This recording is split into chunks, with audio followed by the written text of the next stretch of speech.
What is going on, people? Welcome back to another Top Tips edition with myself, Jay Davis, aka Magic Guy, aka No Limits Online Coaching, aka Jay Dizzle from back in my DJ days, if you do remember those. So first of all, thank you to everyone that's tuned in to the prep series. If you aren't already aware, I am now 6 weeks into prep. I've got 11 weeks left, which makes it 17-week prep, not 16. Shout out to Matt Guys, because up until last week I thought I was doing a 16-week prep. And then he informed me I got my dates wrong, so we've got an extra week to play with. So, if you aren't aware, there is a series documenting every single week on the channel, drops every Sunday. And if you go back to last year, there is 20 episodes documenting my whole prep up until the day that I won the Mr. Wales title, which was pretty cool. And I've only got about another month of claiming that title, and then it goes to someone else. But it's cool. I won it once, so I'll always be known as Mr. Wales Honest. I'll have to get a tattoo or something on my forehead.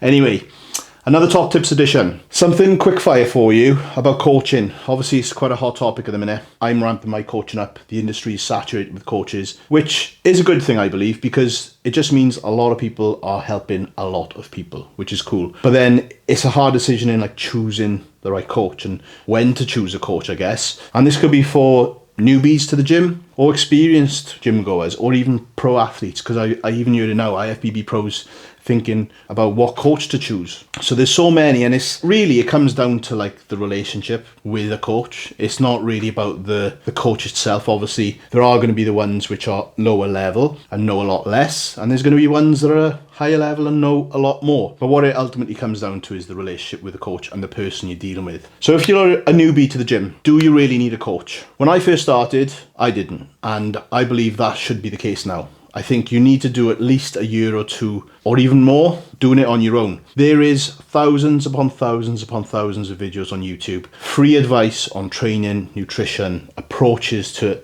everything that we need to do to get in shape. So I don't think you really need to go out and pay a couple of £100 a month for a coach when all that is available to you. Not until you've rinsed it. For me, I probably took 2.5 years of rinsing it. Then I signed up with a coach, and that was only because I was going to do a photo shoot. I wanted to nail it, and then I did end up stepping on stage, which I do regret up until this day, but it is what it is. But that's when I think you need a coach, is when you're starting to take it a little bit more seriously. If you're doing it as a lifestyle thing, then you could probably get away with it just by researching and pulling your finger out a little bit and just focusing on what is available free out there. And even like the forums like Train by JP, what's that, like $8.99 a month now? Fountains of information on there, and you can actually speak to the people right at the top of the food chain in terms of the bodybuilding game or whatever that will give you free advice.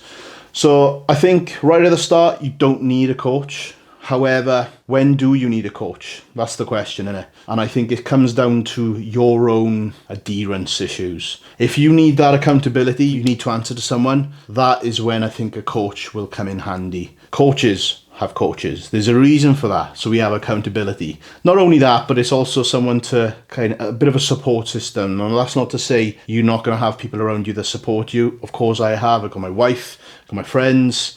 I would say my daughter, but she's 14 and does not give a damn about my bodybuilding. But, you know, it's a support system. That comes in line with the relationship that you have with a coach. If you've got a coach that is just giving you like blunt answers and just telling you what to do, and then you're not really hearing from them, or you're not getting any empathy back if you're going through some shit, then it's probably not the right coach for you. There's going to be a certain person out there that can deal with that, and they can just get by with it. But for the majority of us, I think you need that person to kind of bounce off and that good relationship, and you need someone to kind of motivate you and kick up your ass, and also that authority, so that, you know, I've got to check in with this guy in 3 days' time.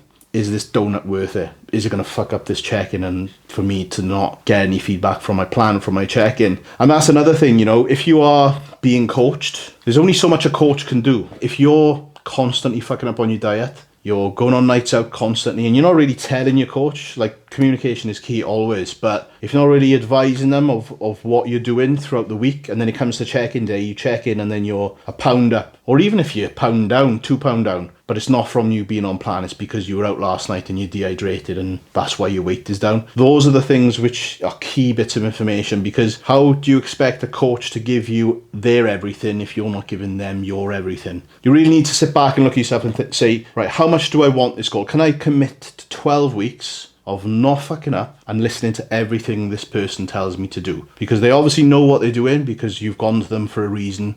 They've got results, they've done it themselves, whatever. Can I stick to it for 12 weeks without fucking up? If you can answer yes to that, you are ultimately going to be the best version of yourself, because you're going to adhere to every single thing they tell you to do. However, if you're going to say, well, I kind of know what I'm doing, but I'll sign up because it's cool to have a coach and it gives me a little bit of accountability, but if I need to, I've got to have a life as well. There's people that I coach and they know who they are if they're watching this, where they're saying, I have to have this night out every week. And I have actually got to the point where I'm factoring that into their plan. It's a two-way street, coaching. Obviously, yes, you've got to tell them what they need to do, but if they're constantly fighting back and they're wanting to do something else, you've got to try and meet in the middle for them to get the best results that they can get for the situation that they're in. Some people can't commit 24/7 for 12 weeks, and that's fine if they're happy knowing that at the back end of that 12 weeks they don't look as good as they could have looked if they didn't have X amount of nights out or cheat meals or whatever. So coaching, and of course, it's cool to be a coach now. Everyone's recording content on YouTube, everyone's doing these reels with subtitles on, and it's all good. I do them myself, but the whole fitness industry at the moment is like something that everyone wants to be a part of it. So how can I be a part of it? The building muscle side of it takes too long, so how else can I be part of it? I know what I can do. I can do a load of research, and then I can become a coach and tag myself as trained by whatever on Instagram, and now I'm a coach, which is great. But if you're not doing the do yourself in that position, then how do you expect to get someone else to get in shape?